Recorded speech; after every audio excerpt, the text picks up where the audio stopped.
Hey, Fanboy Nation. This is your pal Daffy Duck, and you're watching. We're watching You're watching Fanboy. Fanboy, fanboy, etc. Fanboy Nation. Dot, I assume Tom.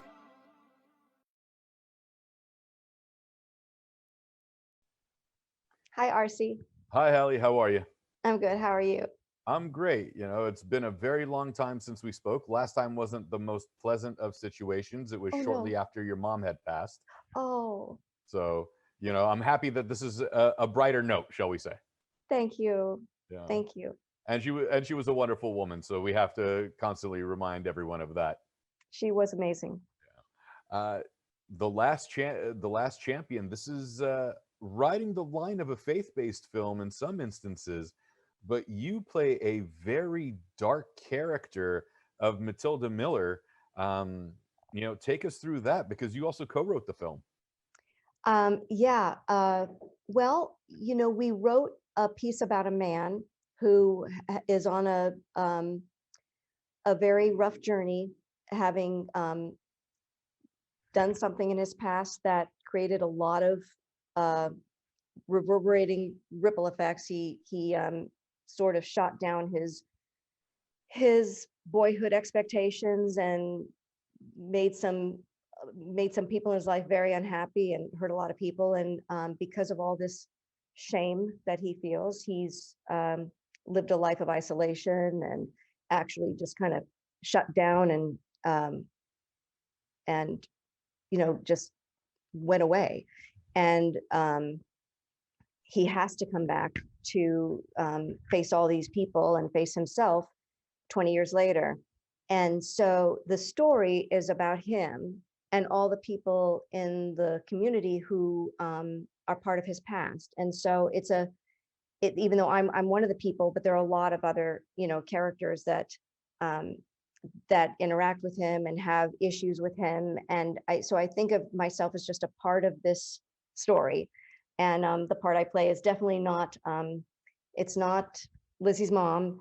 It's another kind of lady who sees the world with a different perspective. And yeah, she definitely has some work to do on herself, to say the least. That's an understatement of the day. Yeah. Take us through why wrestling was picked as the story for the background. Usually we see this with football or baseball or you know, even basketball. I think actually Ben Affleck just did a basketball movie with a similar theme to this. So why was wrestling so important? Well, wrestling, it was always going to be wrestling because Glenn, my husband, the director, it was a wrestler. That was his sport, and he was really passionate about it. And he had never felt like wrestling had really been done in movies the way he wanted it to be done. And so that was his challenge and inspiration to do a wrestling movie and to do a redemption story against the backdrop of wrestling. And wrestling is the oldest sport, and it's kind of a metaphor for other themes in the movie, and it just it's a beautiful sport, and we're going to make wrestling sexy again with this movie. Well, I gave up both really my nice. knees for wrestling, so I know the love of the sport. Okay, yeah, wrestlers are very, very protective of that sport. We really are. And there's one scene I'm going to have to give your husband a little bit of grief on when I talk to him in a little bit. It's just a tiny bit that I noticed something. And also no weight cuts. That was something else, but you know, that's a whole different story.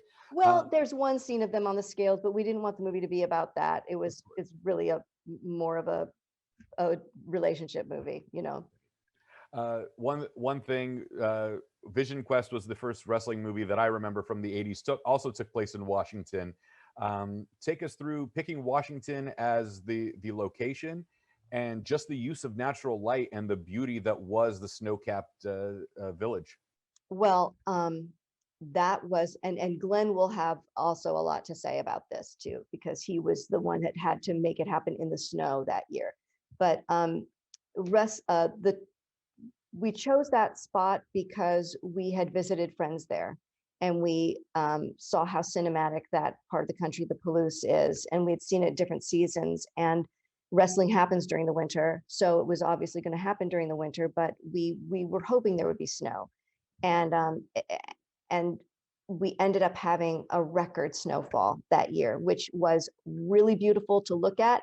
but really hard to work in and super, super cold. So he knows, he can explain more of the challenges of that. I want to save that for him because he was in it on a different level.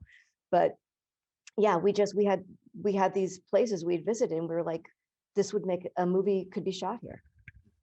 Hallie, unfortunately, I'm out of time. I could talk to you all day. The Last Champion comes out December 8th. You can pre-order it now. Thank you so much for your time. Can't wait to watch the movie again. It was fantastic. And you did us wrestlers justice. Oh, thank you very much. Thank you. Take care. You too.